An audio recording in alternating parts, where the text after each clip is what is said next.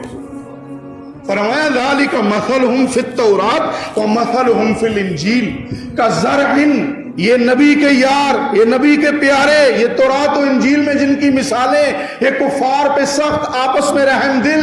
فرمایا اے قرآن کے پڑھنے والوں، ان کی مثال مثل ایک کھیتی کے ہے جس نے دانہ بویا، پھر پانی لگایا، کومپل نکلی، سٹا نکلا، ایک ایک دانے پہ 100 200 500 1000 دانہ لگا، وہ کھیتی لہلہانے لگی۔ جب لہلہانے لگی تو وہی کاشتکار جس نے کاشت کیے تھے دانے، اس نے اپنی فصل کو دیکھا، یعجب الزراع، اسے یہ فصل اپنی بڑی اچھی لگی، لیغیظ بہم الکفار، اس فصل کو لگانے والا جو کاشتکار ہے لوگوں وہ میرا پیغمبر محمد الرسول اللہ ہے، اور یہ کھیتی اس کے صحابہ کی ہے، لیغیظ بہم الکفار، تاکہ اس کھیتی کو، لہلہاتی کھیتی کو دیکھ کر یہ دانہ بونے والا خوش ہو اور کفار اسے دیکھ کر انہیں غصہ آئے۔ اللہ نے فرمایا مگر ان کے غصے سے یہ فانوس اور یہ شمع، یہ چراغ کبھی بجھ نہیں سکتا۔ جتنا غصہ کریں گے اس جماعت کو، اس پیاری جماعت کو، پاکیزہ جماعت کو، جتنا وہ اپنی طرف سے مٹانے کی کوشش کریں گے یہ اتنا زیادہ ابھرے گی، اتنا پھلے گی، اتنی نشو و نما پائے گی، اتنی زیادہ پھیلے گی، اللہ ان کو اتنی زیادہ عزت دے گا۔ لیکن غصہ کرنے والے غصہ کر کر کے ختم ہو جائیں گے، مٹ جائیں گے، قیامت آ جائے گی، لیکن میرے نبی کی جماعت کی عزت میں کوئی حرف نہیں آئے گا۔ یہ اللہ نے قرآن میں بیان فرمایا۔ اس لیے حضور علیہ السلام نے اپنی حدیث مبارکہ میں بیان فرمایا، لوگوں یاد رکھنا میرے صحابہ، گھڑی پہ کیا ٹائم ہے جی، کتنے منٹ ہیں؟ 1:01۔ پچھلے جمعے تو قرارداد تھی، مسلمان کے دل میں تو صحابہ کرام کے حق میں اور صحابہ کے مخالفین کے خلاف ہر وقت ہر مسلمان ایک قرارداد ہونا چاہیے، ہر مسلمان سیسا پلائی ہوئی چٹان ہونی چاہیے کہ نہیں؟ ایک مسلمان وہ ایک سیسا پلائی ہوئی دیوار ہونی چاہیے، اس کے وہ ایک خود ایک قرارداد ہو کہ میرے نبی کے صحابہ جن کی صفت قرآن میں پیغمبر علیہ السلام نے فرمایا، لوگوں میرے صحابہ وہ ہیں جن کے بارے میں اللہ نے، آؤ دوسری آیت پہ سیر کراتا ہوں آپ کو، فرمایا اولئک هم المؤمنون حقا، لوگوں میرے نبی کے صحابہ صرف مومن نہیں ہیں بلکہ فرمایا اولئک هم المؤمنون حقا، صرف مومن نہیں ہے بلکہ پکے مومن ہیں، سچے مومن ہیں۔ صرف اللہ کہہ دیتا اولئک هم المؤمنون نہیں، فرمایا اولئک هم المؤمنون حقا، کہیں فرمایا اولئک علی ھدی من ربہم واولئک هم المفلحون، اور کہیں فرمایا اولئک الذین امتحن اللہ قلوبہم للتقوی، لوگوں کا امتحان لیتے ہیں، دماغ کا، جسم کا، لیکن میرے نبی کے صحابہ وہ ہیں میں نے جن کے دلوں کا امتحان لے لیا۔ جب میں نے ان کے دلوں کا امتحان لے لیا، اب شک نہ کرنا ان کے دلوں پہ، ان کی نیتوں پہ شک نہ کرنا لوگوں۔ جب انہوں نے آ کر درخت کے نیچے بیٹھ کر میرے بیٹھے ہوئے نبی کے ہاتھ پہ ہاتھ رکھ کے ان 1400 نے اپنے ہاتھوں کا ڈھیر لگا دیا، میں نے عرشوں سے اعلان کر دیا، لقد رضی اللہ عن المؤمنین اذ یبایعونک تحت الشجرۃ۔ شجرہ کسے کہتے ہیں؟ عربی میں شجرہ کسے کہتے ہیں؟ اے میرے پیغمبر، درخت کے نیچے جن 1400 نے اپنے ہاتھوں کا ڈھیر لگا دیا تیرے ہاتھوں پر، عثمان رضی اللہ عنہ والا کے قتل تو نہیں ہوئے تھے، لیکن میں نے بھی تو امتحان لینا تھا، یہ کیا کرتے ہیں؟ اے میرے صحابہ، عثمان کے قتل کا بدلہ لیے بغیر نہیں جائیں گے۔ ہاتھ رکھ دیے پیغمبر علیہ السلام کے ہاتھ پہ، حالانکہ بعد میں پتہ چلا وہ تو زندہ ہے، لیکن اللہ نے فرمایا مجھے پتا تھا وہ زندہ ہے، لیکن میں نے آپ کے صحابہ کے دلوں کا امتحان لیا۔